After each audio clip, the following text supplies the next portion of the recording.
네, 세간의 화제가 된 사건, 사고 이슈 손정혜 변호사와 함께 정리해 보겠습니다. 안녕하세요. 안녕하세요. 네. 병무청이 4급 보충역 대상 4명을 현역으로 잘못 판정해서 입영시킨 아주 황당한 그런 일이 일어났죠. 게다가 그중에는 이미 이 제대를 한 사람도 있을 정도로 참 이게 수습이 안 되는 그런 경우도 있는데요. 이게 어떻게 보셨습니까? 네, 일단 병무청에서 오류, 착오를 인정을 했습니다. 2016년부터 이제 조사를 했고 일부 결과 총 4명이 원래는 현역 대상이 아니고 보충역 판정을 받았어야 됨에도 불구하고 가실로 현역 입대를 했다라는 것이고요. 쉽게 A, B, C로 설명을 드리겠습니다. A, B 모두 이미 군 생활을 했고 입영을 했고 또 한 명은 전역한 상태이고요. 두 번째 B 씨 같은 경우는 계속 복무를 희망해서 이제 예정대로 9월에 이제 전역을 한다는 소식이고요. C와 D 같은 경우는 보충역 처분으로 잘못된 행정의 오류를 바로 잡고 있다라고 하는데 이 사안이 알려진 것은 한 군인이 신병대에서 훈련을 받기 위해서 의복을 지급받아야 되는데 군복이 맞지 않는 겁니다. 네. 그래서 맞지 않는 군복이 왜 이런 일이 발생할까 문의하는 과정에서 체질량 지수라는 수치가 있는데 그 부분이 잘못 오류 판정이 됐다라는 것이 확인이 됐다라는 것이고요. 즉, 또 비만 같은 경우는 4급으로 신체 검사 결과 나오면 보충역 판정을 받아야 되는데 여러 가지 실수로 이렇게 잘못된 판정으로 입영한 사람들이 있다라는 점입니다. 네. 사실 이제 과체중 같은 경우에는 몸무게하고 신장만 갖고 간단하게 계산이 되는 건데 굉장히 좀 원시적인 실수가 나왔습니다. 이게 어떻게 봐야 될지 사실 이 판정을 좀 잘못하는 경우는 그 유사한 실수도 이제 과거에 나왔었는데요. 2017년, 2008년에도 한 100명 넘는 사람들이 이렇게 잘못 판정한 경우가 있었죠. 사람이 하는 일이다 보니까 신체 검사 과정에서 조금 애매한 경우에는 잘못 판정이 나오기도 하고 또 예. 아예 비리로 적극적으로 알면서도 잘못 판정하는 경우도 과거에 있긴 했었습니다. 이 사안 같은 경우는 병무청의 전담 의사들이 이 부분 계산을 잘못하거나 계산하지 않은 잘못으로 이런 일이 발생했다라고 설명하고 있는데요. 예. 일단은 이 의사들도 모두 지금 전역한 상태라고 해서 필요한 징계 부분이 제대로 이루어지기는 좀 어려운 점이고요. 앞으로는 이런 실수가 재발되지 않도록 전수조사해서 잘못된 거 바로잡고 다시 재발되지 않게끔 교육하겠다는 게 병무청의 입장입니다.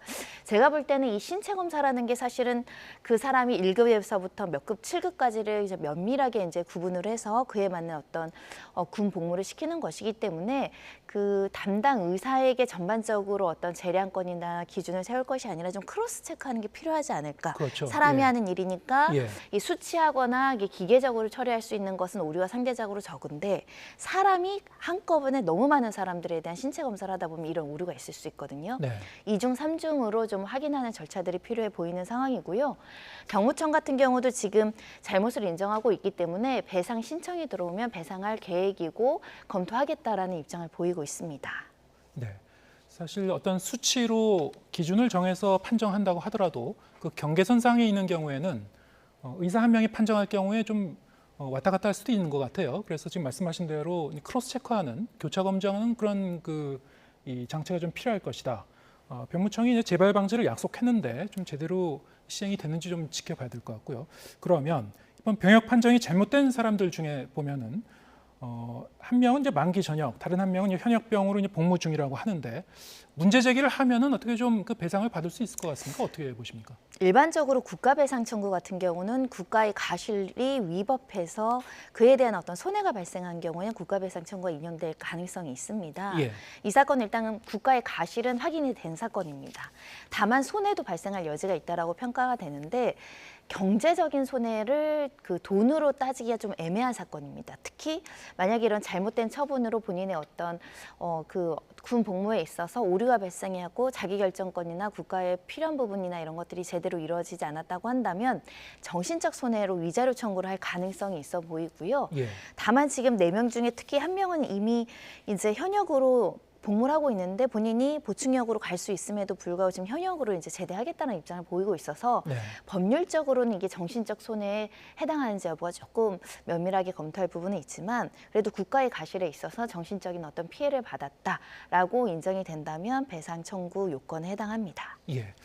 아무튼 이렇게 그냥 황당한 실수, 잘못 판정해서 이 현역으로는 잘못 보내는 이 4급 보충역으로 갈 사람들이 이렇게 잘못된 경우인데 본인들이 이제 문제 제기를 할지는 이제 말씀하신 대로 좀 애매한 부분이 있을 것 같습니다만 좀 더 지켜봐야 될 것 같고요. 네, 과거의 사례 중엔 이런 게 있었습니다. 예. 그러니까 장애를 앓고 있거나 신체적으로 굉장히 현역을 가기가 어려움에도 불구하고 국가의 실수로 현역을 간 사례들이 있었거든요.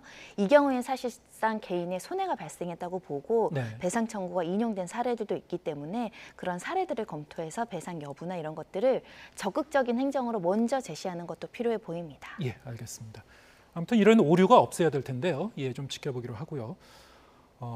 또 다른 그런 이 사건인데 이것도 이 공기관에서 참 황당한 그런 이 부실 관리 실태가 드러난 건데요. 서울교통공사 교통공사 직원들이 사회복무요원들에게 유실물 업무를 시키면서 고객의 이제 개인 정보를 이제 관리하게 맡긴 거예요. 이게 이제 YTN 보도로도 오늘 계속 보도가 됐습니다만 논란이 일고 있습니다. 고객의 이름, 연락처, 주민등록번호 처리.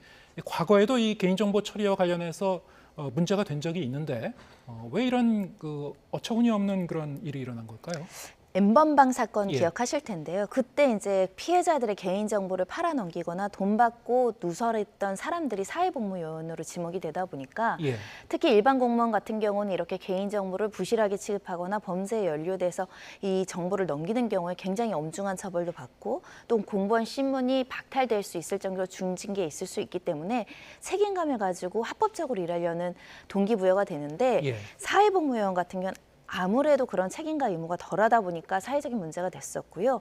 2020년 5월부터는 사회복무요원에게 개인정보를 공유하거나 이런 관리 권한을 주지 않도록 행정 업무가 처리되고 관련된 어떤 규정들이 개선이 됐었거든요. 근데 이번 사례도 보니까 사회복무요원들에게 이 업무를 담당해야 될 직원들이 원래는 당신들이 해야 되는 일이 아닌데 예전부터 그 자리에 있던 사회복무요원들이 해왔으니 예. 계속 해라. 그러니까 간행적으로 시켜왔다는 겁니다. 예.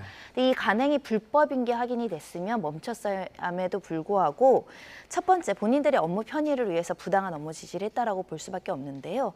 이 유실물 처리 업무도 중요한 업무입니다. 본인이 해야 된 그 공사 직원이 해야 될 업무임에도 불구하고 사회복무요원에게 전가시키면서 여러 가지 전자정보법이나 관련된 규정을 위반했다라고 볼 여지밖에 없는데요. 그러니까 본인이 해야 될 일을 남한테 시킨 겁니다. 네. 다만 이런 사회복무요원들이 이런 어떤 직원들이 아이디나 비밀번호를 가지고 다수의 사람들의 개인정보를 접근하는 것 현재로선 불법이거든요. 예. 지금 이것을 제보한 사람들의 주장에 따르면 하루에 수십 개 이상의 개인정보들이 올라온다고 하거든요.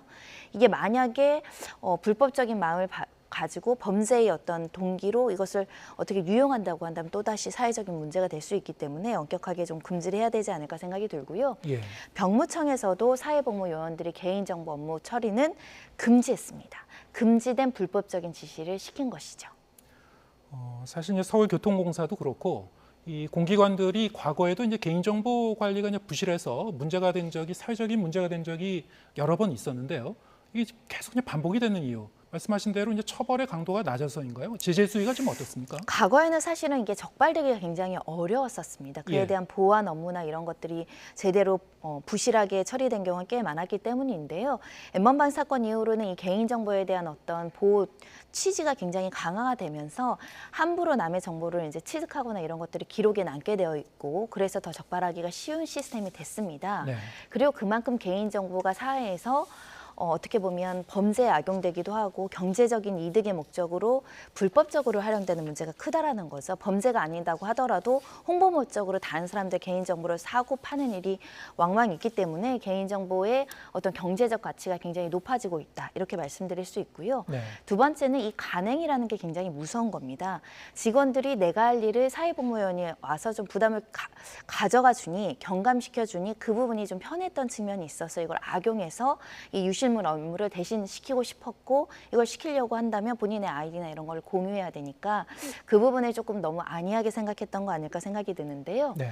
전자정보법에는 이렇게 되어 있습니다. 공무원이 권한 없는 사람에게 이걸 이용하는 것 자체를 범죄로 규정할 정도로 엄격하게 지금 금지하고 있기 때문에 차후라도 간행이라도 그 간행이 범죄나 불법이 될 수 있다는 점을 명심해야 될 것 같습니다. 예, 알겠습니다. 마약 밀수에 적발된 이 사건도 좀 짚어보죠. 클럽 마약으로 이제 불리는 그런 마약이죠. 케타민. 케타민을 동시에 20만 명에게 투약할 수 있는 어마어마한 규모라고 하죠.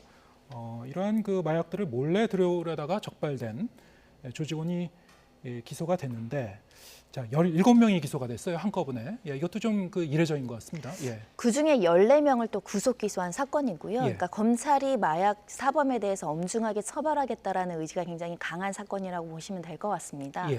워낙에 이런 종류의 사건들이 많고 특히 동남아 일대에서 조직적으로 국내에 들어와서 동남아에서 예를 들면 10,000원에 산 걸 우리나라에서 10만 원에 팔거나 100만 원에 팔거나 네. 이런 범죄가 횡행하다 보니까 이런 조직 일당을 엄중하게 처벌해서 재발하지 않도록 하겠다라는 어떤 의지가 있다라고 보시면 될 것 같고요. 특히 우리나라 이제 특가법에 따르면 이 마약 범죄라고 하더라도 이렇게 굉장히 대량으로 많고 금액이 지금 소매가로 25억 원으로 추정이 되는데요. 수십억 대 마약을 유통하는 경우에는 가중해서 처벌합니다. 즉 그 무기징역 7년 이상의 징역형으로 법정형이 규정되어 있기 때문에 네. 엄중한 범죄라고 말씀드릴 수 있습니다. 예. 엄중한 범죄다. 지금 이 규모도 이 밀수한 규모도 상당하고요. 지금 뭐 처벌 이 수위를 보니까 뭐 초범, 뭐 자수 여부와 관계없이 이제 기소를 다 해버렸죠. 그만큼 이제 중하게 본다는 건데, 지금 말씀하신 대로 이제 양형 기준이 지금 정해져 있는 게 있겠습니다만, 그 이번에 이제 적발된 이 사람들은 어떤 처벌을 받을 것 같습니까? 일단 특가법상 향정 그 마약 범죄로 기소된 부분도 있지만요. 검찰이 범죄단체 조직죄로 같이 기소를 했습니다. 이렇게 대량으로 유통을 해서 뭐 여러 가지 자금책도 있고 연락책도 있고 또 이런 판매상들까지 점조직으로 이렇게 있는 것은 마치 다단계 마약 조직과 같은 범죄단체 조직죄라고 보는 것이고요. 네. 그만큼 형량은 일반적인 마약 사범보다 굉장히 올라갈 가능성 매우 높고요. 네. 특히 마약 사범이 과거에는 초년생, 사회 초년생 지금 29살, 32살, 24살 굉장히 비교적 젊은 나이거든요. 예. 그리고 전과가 없고 초범이면 사실 경미하게 집행유예나 이런 것들로 좀 감경해주는 경우도 있었지만 그건 단순 소지하거나 본인이 흡입했을 때의 경우이고 이 사건은 굉장히 많은 20만 명분에 대한 대량 밀수를 한 사건이기 때문에 예. 엄중하게 처리할 수밖에 없는 사건입니다. 네. 그만큼 우리 사회에 지금 마약이 우리가 모르는 사이에 얼마나 지금 확산되고 있는가, 어떤 그 경고등이 좀 켜진 셈이 아닌가 싶은데요. 이러한 그 마약들을 이제 밀수하고 운반하는 사람들도 이렇게 젊은 층이고, 이것을 소비하는 사람들 중에도 이제 젊은 층이 늘어나고 있고, 어떻습니까? 이번에 이제 이 적발된 사람들 2030 세대들, 그 중에는 뭐 현역 군인도 있다고 저 들었고요. 그리고 여러 가지 20대, 30대 젊은 사람들이 많이 포함되어 있는데, 청년들이 이렇게 마약에 많이 노출되는, 그리고 이렇게 범죄에도 가담하는 이유 어디 있다고 보십니까? 일단은 통계상으로는 마약 사범 10명 중 6명이 30대 이하라는 겁니다. 네. 거기에는 10대 청소년까지 포함되어 있다라는 것이 우리 사회에 던지는 경각심을 가져야 된다라는 점을 말씀드릴 수 있는데요. 예. 일단 마약이 이번에는 이제 요즘에 이제 추세가 SNS로 유통을 하다 보니까 아무래도 SNS를 쉽게 접하는 젊은 세대들이 그 유통 경로를 타고 서로 이제 퍼지기도 하고 네. 특히 젊은 사람들끼리 유학이나 외국이나 이런 여러 가지 문화들을 접하면서 이 마약에 대한 어떤 범죄 의식이라든가 어떤 죄의식이 좀 많이 사라진 측면이 있습니다. 특히 지금 문제된 케타민 같은 경우도 소위 말하는 클럽 마약으로 불리고 있고요. 성범죄에도 많이 활용되는 종류이기도 한데 이렇게 이제 젊은 사람들이 유흥에 빠지다가 더 자극적인 걸 추구하고 특히 비대면으로 살 수 있다 보니까 죄의식이나 이 발각될 우려가 적다라고 오인 착각하고 본인이 젊고 어떻게 보면 건장하니까 마약에 중독되지 않을 것이라는 잘못된 어떤 오기, 뭐 다짐 이런 게 있는데 마약이라는 건 한 번 손대면 빠져나오기가 굉장히 어려운 것이거든요. 네. 사실은 이렇게 어린 친구들, 특히 청소년, 그리고 10대, 20대들이 이렇게 중독이 되는 부분이 굉장히 우려스럽고요. 그래서 우리나라 마약 정책이 엄벌하는 추세이고 굉장히 강력하게 처벌하는 추세이기도 하지만 예. 동시에 이 10대, 20대를 사회에 재건시키기 위해서, 사회에 복귀시키기 위한 치료, 지원 이런 것들도 병행돼야 되는 실정입니다. 예, 알겠습니다. 그런가 하면은 이제 걸그룹 마마무의 멤버 가수 화사가 콘서트 중에 이제 퍼포먼스로 인해서 학부모 단체에게 고발당하는 일이 있었습니다. 어떤 배경에서 이렇게 된 건가요? 일단 이 공연은 지난 5월에 한 대학교에서 어떤 축제 과정에서 나왔던 퍼포먼스로 보이는데요. 예. 아마 성관계를 연상시키는 어떤 댄스나 연출 무대가 있었던 것 같습니다. 거기에 이제 그것을 목격했던 학부모 일부가 이것은 어떤 대중들이나 특히 청소년들에게 끼친 악영향이 클 뿐만 아니라 이렇게 선정적인 어떤 것들은 누군가에게 성적 수치심을 일으킬 수 있기 때문에 공연 음란에 해당한다. 이렇게 이제 고발 조치를 한 사건입니다. 네. 사실 우리 사회에서 무엇을 법적으로 음란으로 볼 것인가, 이거는 사실 이제 시대에 따라서 그 사회에 따라서 계속 좀 이렇게 변하는 그런 부분이 있긴 있는 것 같은데요. 어떻습니까? 이게 좀 공연 음란죄라고 했을 때는 어떤 처벌을 받게 되는 건지, 그리고 과거에도 뭐 그 유사한 사례들이 좀 많이 있었던 것 같은데요. 예. 네, 공연 음란죄라는 것은 공연에서 음란한 행위를 한다라는 게 아니라 공공연히 불특정 다수가 있는 데서 음란한 행동을 하는 경우에 처벌하는 것인데 네. 과거에 이제 지드래곤 사건이 있었습니다. 이때도 콘서트 과정에서 좀 선정적인 어떤 행위를 했다라고 이제 수사가 이루어졌던 사건이 있었는데 네. 일단 그 검찰 수사 과정에서 일단 그 자리에 참여했던 팬들이나 이 관객들 한 1,000명이 탄원을 쓰면서 공연 일부만 보면 좀 선정적으로 보이지만 전체적인 공연을 봤을 때 그리 음란하거나 선정적이지 않았다라고 이제 탄원서를 내기도 했고 예. 특히 공연이라는 것은 사실은 어떤 범죄의 고의보다는 어떻게 보면 좀 자극적으로 연출을 하려는 의도로 어떤 퍼포먼스를 계획했다라고 볼 여지가 있기 때문에 이 지드래곤 공연도 최종적으로 무혐의가 났고요. 여러 가지 이제 법률적인 논쟁은 있을 수 있지만 연예인이 공연 과정에서 이제 성관계나 이런 것들을 좀 지나치게 강조하는 것들이 어떤 청소년들에게 안 좋은 영향을 끼쳐서 뭐 방송법이나 이런 데 이제 규제가 있을 수는 있겠지만 현재로서 이 행위 자체를 범죄로 처단할 것이냐. 우리 과거의 소설에서 좀 음란하다고 판매도 금지되고 뭐 처벌했던 전례들이 있었잖아요. 예. 근데 그게 수십 년 지나서 표현의 자유를 너무나 억제한 잘못된 처분이었다라는 반성이 따랐었습니다. 그와 마찬가지로 연예인 스스로 대중들에게 미치는 영향이 크니 이런 가급적 젊은 사람들, 청소년이 있는 데에서는 이런 무대를 조금 자제할 필요는 있지만 그게 도가 넘었다고 해서 범죄로 처벌할 문제이냐. 표현의 예. 자유, 예술의 자유라는 측면에서는 어떤 수사로 처리할 문제는 아니지 않을까라는 개인적인 생각도 해봅니다. 예. 우리 뭐 대법원이라든가 헌재에서도 무엇을 음란으로 볼 것인가 여기에 대한 이제 판결이 오랜 세월에 걸쳐서 조금씩 이제 변해온 걸로 알고 있습니다만, 이를테면 말씀하신 대로 그 공연이나 어떤 그 예술 작품을 전체적으로 봤을 때 어떻게 봐야 되는가, 뭐 전적으로 지배적으로는 뭐 무엇이 이 주된 내용인가 이런 걸 이제 법원에서 중하게 보는 것 같아요. 그런 관점에서 볼 때는 그 공연에서의 어떤 그 부분적인 그 내용인가 아니면은 말씀하신 대로 주된 내용인가 이런 뭐 여러 가지 잣대로 이제 판단을 하겠군요. 사람마다 사실은 기본적인 소양이나 어떤 관심사나 또는 어떤 성적인 부분에 있어서의 어떤 정도가 굉장히 차이가 있을 수 있죠. 그래서 우리 법원은 명확하게 평균적인 사람이 평균적인 시각에서 봤을 때 과하게 성적 수치심을 야기하거나 이 공연의 어떤 여러 가지 목적이 음란 행위를 추구하거나 성적 동기로 이루어졌다. 이게 이제 인정이 돼야 되는 거거든요. 근데 어떤 조금 보수적이고 이런 성적인 부분에 대해서 조금 민감하게 하는 사람이 이 공연을 보고 수치심을 느꼈다. 그러니까 공연 음란이다. 이거는 그렇게 평가할 수는 없는 문제이기 때문에 결국은 개인의 어떤 예술의 자유, 창작의 자유, 공연의 자유와 또 어떤 도덕적으로 대중들이나 청소년들이나 이런 방송 매체를 통해서 좀 건전하게 공연을 즐기고 싶은 권리들이 충돌하는 거거든요.